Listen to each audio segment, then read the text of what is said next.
Control panel एवं सहायक सामग्री। कंट्रोल पैनल क्या होता है? जैसे कि नाम से ही स्पष्ट है, कंट्रोल मतलब किसी चीज को नियंत्रित करना, है ना। पैनल क्या होता है कि सब स्टेशन में, उद्योगों में और वर्कशॉप में मशीनों को नियंत्रित करना, विभिन्न उपकरणों का संचालन करना, ये सब चीजें एक निर्धारित स्थान से होती है। मतलब क्या है, पूरे वर्कशॉप, पूरे कारखाने में अलग अलग मशीनें लगी हुई है, ठीक। लेकिन इन सब का नियंत्रण एक मतलब एक जगह से होता है, जहां पे सारे उनके on off switch, control switch, relay, fuse, starter, meters और सारी चीजें लगी होती है, ताकि पूरी जगह का नियंत्रण एक जगह से किया जा सके। तो इस तरह के पैनल्स कंट्रोल पैनल कहलाते हैं। तो कंट्रोल पैनल क्या होता है? मतलब जब समस्त प्रकार की मशीनों, सब स्टेशनों या उद्योगों में विद्युत के विभिन्न प्रकार के उपकरण एक जगह से जिस जगह से नियंत्रण किए जाते हैं, और वो नियंत्रण करने वाले अवयव जिस पैनल के अंदर व्यवस्थित होते हैं, उसे कंट्रोल पैनल कहते हैं। हालांकि अलग अलग भी नियंत्रण किया जा सकता है, कोई मशीन वहां लगी है, कोई दूसरी उस जगह से भी किया जा सकता है, लेकिन उसमें क्या होगा, आपको आने जाने भागने और मतलब कंट्रोल करने में परेशानी होगी। एक जगह से क्या होगा, एक आदमी, एक ऑपरेटर एक जगह बैठ के सारे पैरामीटर्स को देख लेगा, कितना करंट आ रहा है, कितना वोल्टेज आ रहा है, कौन सी मोटर चलाना है, कौन सी बंद करना है, किस पे क्या, वो सारी चीजें एक जगह होंगी। मतलब एक ऑपरेटर या एक व्यक्ति उसका नियंत्रण कर सकता है, इसलिए हमें कंट्रोल पैनल की आवश्यकता पड़ती है, ठीक। अब कंट्रोल पैनल का लेआउट इस टाइप की होती है। लेआउट मतलब of control panel.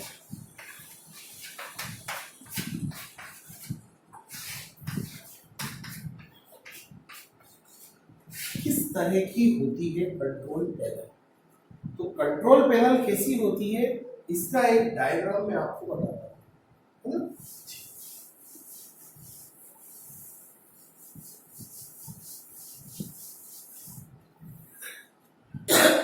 Control panel कुछ नहीं, एक लोहे का बॉक्स होता है, जैसे अपनी कपबोर्ड अलमारी होती है, इस टाइप से ये लोहे का एक बॉक्स है, ठीक। इस बॉक्स के ऊपर सबसे पहले क्या है, फेस इंडिकेटर लगे हुए हैं, तीनों फेसों को दर्शाने के लिए,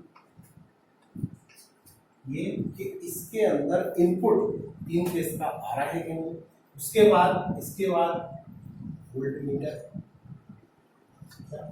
ये वोल्ट मीटर, अमीटर, मतलब कितना वोल्टेज आ रहा है इसमें, कितना करंट, मतलब मशीनें ले रही है ना। और फ्रीक्वेंसी मीटर भी होते हैं, है ना। तो ये विभिन्न प्रकार का, सबसे पहले क्या इंडिकेटर, उसके बाद में विभिन्न प्रकार के मेजरिंग इंस्ट्रूमेंट, उसके बाद अलग अलग मोटरों के ऑन ऑफ स्विच, ये होते हैं। ऑफ स्विच जो होता है वो रेड कलर का है, ये होता है ग्रीन कलर का, है ना। इस तरह से ये विभिन्न प्रकार की मोटरों के ऑन ऑफ स्विच लगे होते हैं, ठीक। इसके बाद इसके अंदर ये सब लगा हो गया।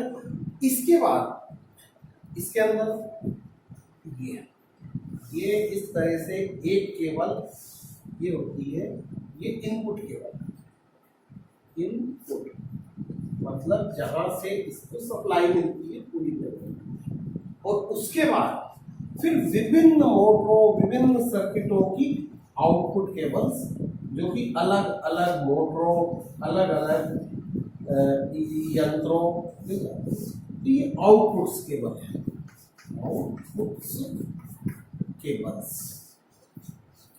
है ना। जितनी ज्यादा मशीनरी लगी होगी उतनी आउटपुट केबल, लेकिन इनपुट इस कंट्रोल पैनल के पहले एक आइसोलेटर आवश्यक है, एक isolation switch. In case of emergency ये इसको बंद और चालू करने के काम आता है। ये फ्यूज है और इसमें एक हैंडल होता है, इसमें जो कि इस तरह से ये ऑन ऑफ के काम आता है। तो ये हुआ आपका कंट्रोल पैनल का लेआउट। ये कुछ नहीं है, लोहे का बक्सा है, इसके ऊपर एक ढक्कन है जिसके अंदर ये सारे इंस्ट्रूमेंट फिट रहते हैं, रिले, फ्यूज, इंडिकेटर, विभिन्न प्रकार के मीटर, और ये सारी चीजें इसके अंदर पैक है। इसका फायदा ये है कि सब चीजें एक जगह व्यवस्थित हो गई। दूसरा, इन केस ऑफ एक्सीडेंट ये पैक होता है, ढक्कन बंद रहता है, इसका चारों तरफ से इसको अच्छी तरह से बंद कर दिया जाता है। In case of any accident, कभी कोई एक्सीडेंट हो तो इस किसी जन हानि या किसी तरह की हानि होने का खतरा टल जाता है, इसलिए ये कंट्रोल पैनल है ना। अब अपन चलते हैं कंट्रोल पैनल में कुछ लगने वाले उपकरण है ना, उनके नाम और उनके कार्य, उनका वर्णन करते हैं है ना। तो चलो साहब, ये तो हो गई अपनी कंट्रोल पैनल का कि कुछ विशेष चीजें हैं, जैसे कि ICTP स्विच, जैसे कि ICTP switch, ICTP switch, iron plate triple hole switch. मैंने जैसा कि अभी बताया था कि कंट्रोल स्विच होता है जो कि आइसोलेट करने, सप्लाई काटने के काम, वो होता है iron plate triple hole switch. On off करने के काम आता है, इसमें फ्यूज भी होते हैं जो कि ओवरलोड से प्रोटेक्ट करते हैं पैनल। दूसरा है RYB सूचक, RYB इंडिकेटर। RYB क्या होते हैं? फेस होते हैं, red face, yellow face, blue face, इसके इंडिकेटर्स लगे होते हैं ऊपर, मैंने लगा दिया। ठीक, मतलब ये बात दर्शाते हैं कि पैनल के अंदर सप्लाई आ रही है कि नहीं। ठीक, AC वोल्ट मीटर, कितना वोल्टेज पैनल को प्राप्त हो रहा है। उसके बाद में विभिन्न प्रकार के एमीटर्स, स्टार्टर्स, रिले, ये सब चीजें इसके अंदर व्यवस्थित होती है ना। अच्छा, अब अपन 11 kV सब स्टेशन का कंट्रोल पैनल कैसा होता है, इसका डायग्राम देखते हैं। क्योंकि सब स्टेशन के ऊपर क्या होता है कि हमारे घरों के अंदर 230 वोल्ट या 415 वोल्ट AC ये सप्लाई उपयोग में आती है। ये सिंगल फेस है, ये 3 फेस है। बड़े बड़े घरों में या बड़ी मॉल्स में उसमें 3 फेस सप्लाई उपयोग होती है, उससे अपने छोटे घरों में सिंगल फेस। तो ये क्या होता है, एक्चुअली क्या होता है, सब स्टेशन के अंदर 11 kV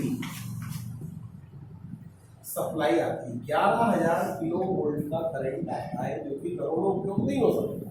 इसे क्या करते हैं, एक स्टेप डाउन ट्रांसफार्मर से, है ना, स्टेप डाउन मतलब वोल्टेज कम करने वाले ट्रांसफार्मर से 415 वोल्ट में बदल लेते हैं। 3 फेज 11 kV को 3 फेज 415 वोल्ट में बदल लेते हैं। और इस इसके अंदर एक न्यूट्रल भी होता है, प्लस न्यूट्रल होता है, तो इसमें से एक फेज प्लस एक न्यूट्रल, ये हो गई anti supply, single phase supply. तो 11 केवी पैनल का वो क्या कहते हैं, सॉरी, सब स्टेशन का कंट्रोल पैनल कैसा होता है। अब उसका एक आरेख बना के देखते हैं, है ना। उसमें क्या होता है, ये पूरा अपना पैनल है ना, पैनल, ठीक। सबसे पहले ये इनपुट, ये इसका इनपुट, 3 फेज का इनपुट है ना, ये इस तरह से ये हो गया इनपुट, 11 के,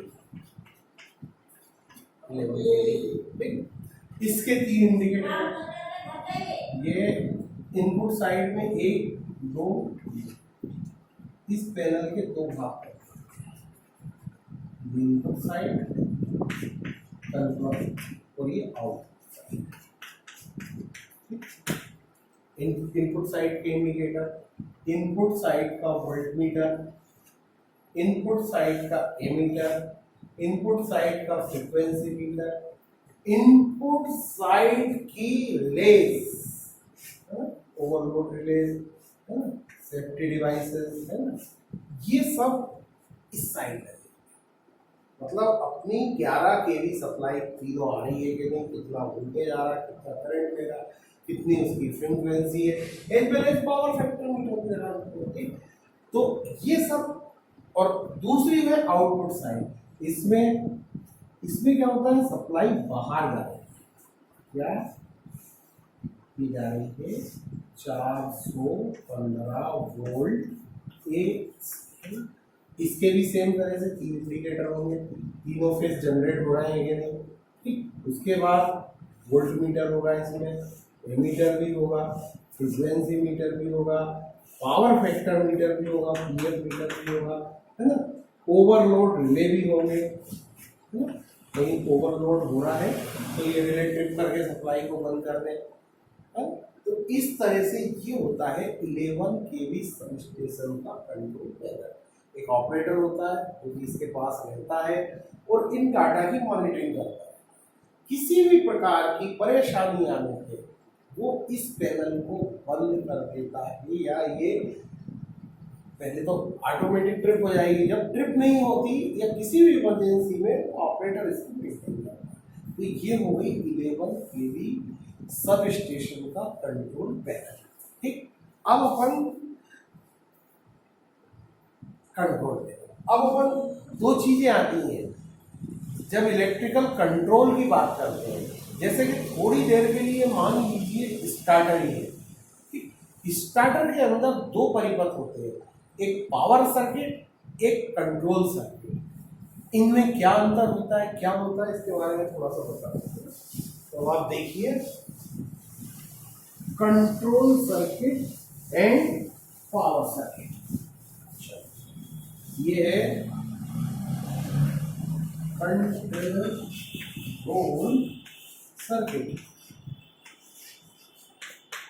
and power circuit, power circuit. मान लीजिए कोई स्टार्टर, ये एक 3 फेज मोटर है, इसके अंदर इनपुट 3 फेज का होता है, आर वाई और ये 3 फेज 440 वोल्ट सप्लाई अंदर है। इसमें क्या होता है, ये इनपुट है, ठीक। अब ये इनपुट क्या एक रिले के अंदर जाता है, डीओएल स्टार्टर के बारे में बता रहा हूँ ताकि आपको आसानी से समझ में आए। ये एक रिले लगी हुई है, ठीक। रिले के बाद में इसमें एक कॉन्टेक्टर लगा हुआ है। कॉन्टेक्टर मीन्स एक ऐसा उपकरण जो सप्लाई को चालू और बंद करता है। ये इस तरह से कॉन्टेक्टर लगा हुआ है, ये कॉन्टेक्टर, ठीक है, ये है कॉन्टेक्टर, इसमें भी ये, तो ये कॉन्टेक्टर लगा हुआ है ना। इस कॉन्टेक्टर में एक मैग्नेटिक कॉइल लगी हुई है जो कि इसके ऑपरेशन को नियंत्रित करती है, ठीक। और साथ ही साथ इसमें एक ऑन और एक ऑफ बटन वो भी लगा हुआ है। तो क्या है इसमें, कंट्रोल सर्किट कौन सा, पावर सर्किट कौन सा है।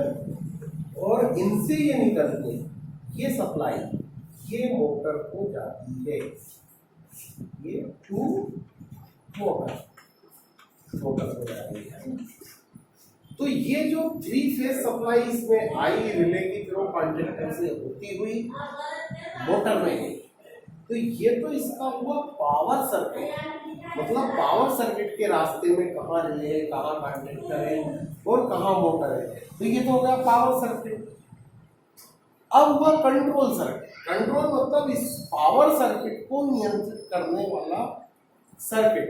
वो क्या होता है, जैसे ये ऑन ऑफ स्विच है या ये तो ऑन स्विच को अगर अपन दबाते हैं तो ये कॉन्ट्रैक्टर की जो कॉइल है ये एक्टिवेट हो जाती है सिंगल फेज से, है ना। तो क्या होता है, एक्टिवेट होती है तो कॉन्ट्रैक्टर की कॉन्टैक्ट आस-पास में आती है, तो इसमें सप्लाई इधर से मोटर में जाने लगती है। जब हम ऑफ बटन दबाते हैं तो इस कॉन्ट्रैक्टर की कॉइल के अंदर सप्लाई बाधित हो जाती है, रुक जाती है, जिससे ये कॉन्ट्रैक्टर दूर हो जाते हैं।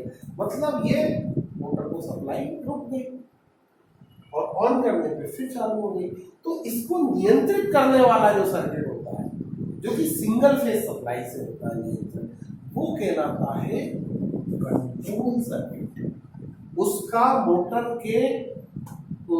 की सप्लाई से कुछ लेना देना नहीं, मोटर के अंदर से ये 3 फेज जा रहा है, लेकिन 3 फेज को नियंत्रित करने वाला सर्किट, कब बंद करना, चालू करना, रिले, ये सब इन्हें कंट्रोल सर्किट कहलाते हैं।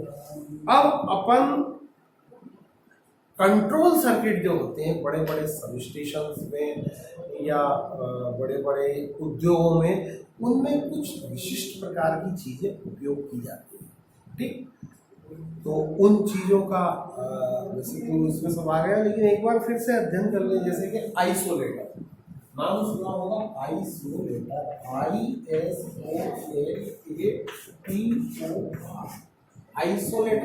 आइसोलेटर मतलब किसी चीज को अलग करना, पृथक करना।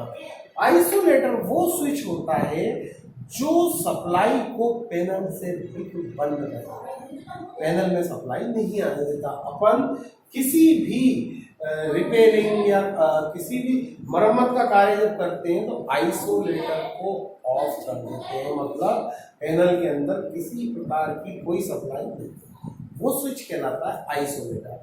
दूसरा पुश बटन मतलब कोई ऑन ऑफ करने वाले स्विच, ठीक। तीसरा संकेतक मतलब तीनों फेसों को दर्शाने वाले एलईडी लैंप, जो ये दर्शाते हैं, जिनका जलना ये दर्शाता है कि ये फेस पैनल के अंदर आ रहा है नहीं। अगर कोई संकेतक जल रहा है मतलब वो फेस उसके अंदर नहीं आ रहा है, ठीक है ना। अब अपन थोड़ा सा आगे बढ़े और अगला पॉइंट इसके अंदर है रिले। रिले क्या होती है,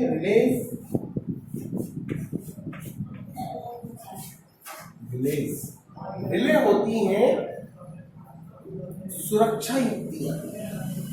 रिले क्या होती है, over current, under current, under voltage, overload.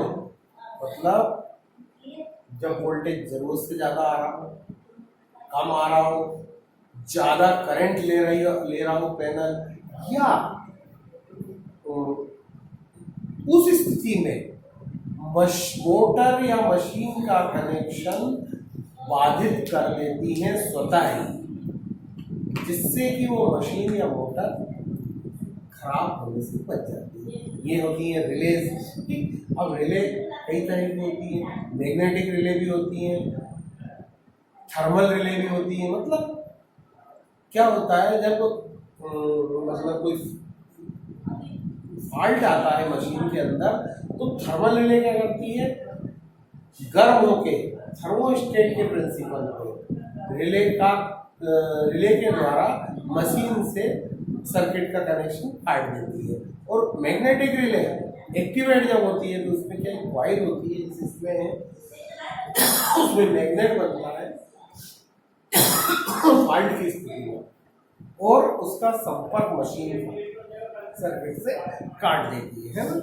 अब अपन बात करें टाइमर्स। टाइमर